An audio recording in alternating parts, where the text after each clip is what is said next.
Chinese President Xi Jinping met with his Russian counterpart during a state visit to Moscow. Дорогой друг, добро пожаловать в Россию, в Москву. And is soon expected to talk to Ukrainian President Volodymyr Zelensky for the first time since the war started. While the West has expressed concerns over China's deepening ties with Russia, Beijing has indicated an ambition to help bring about talks toward a ceasefire in Ukraine. Xi Jinping, one of his main goals is to make China into a superpower. And so part of that is being involved in security discussions and peace talks around the world. Recent diplomatic breakthroughs brokered by China offered tangible evidence that Beijing is willing to use its influence to help resolve foreign disputes. Austin Ramzy covers China's global reach for the Journal and explains what Beijing's model of a new diplomacy means for the US.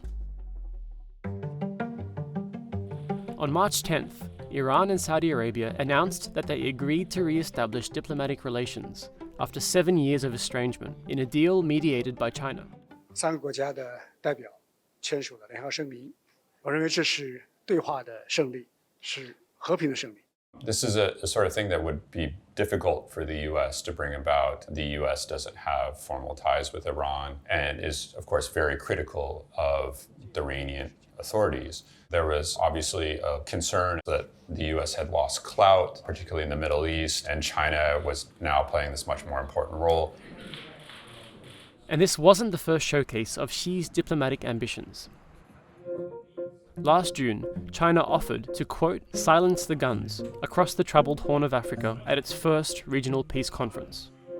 Delegates from 6 countries gathered in Ethiopia to hear China's pledge that Beijing was best placed to restore stability to the region. The Chinese approach to these negotiations can be very different from the United States. China has a policy of non-interference, which often means not being critical of governments and just focusing on bringing them together. That can be very appealing, especially to governments that don't want their records examined. While China has sought to contrast its regional policy with the US, Washington has accused Beijing of using the mediation dialogues to bolster authoritarian regimes and expand its security footprint. And analysts say securing any diplomatic wins in Ukraine would be a much tougher challenge for Beijing.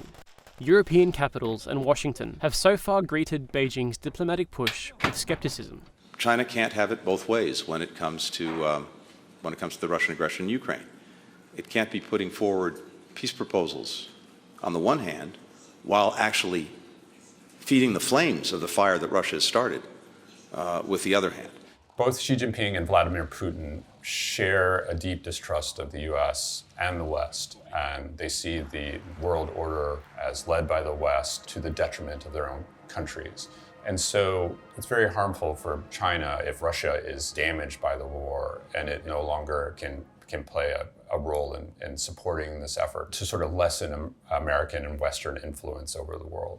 As part of its push for what Xi calls big power diplomacy, Beijing increased its budget for diplomatic travel and other related expenses by 12% this year.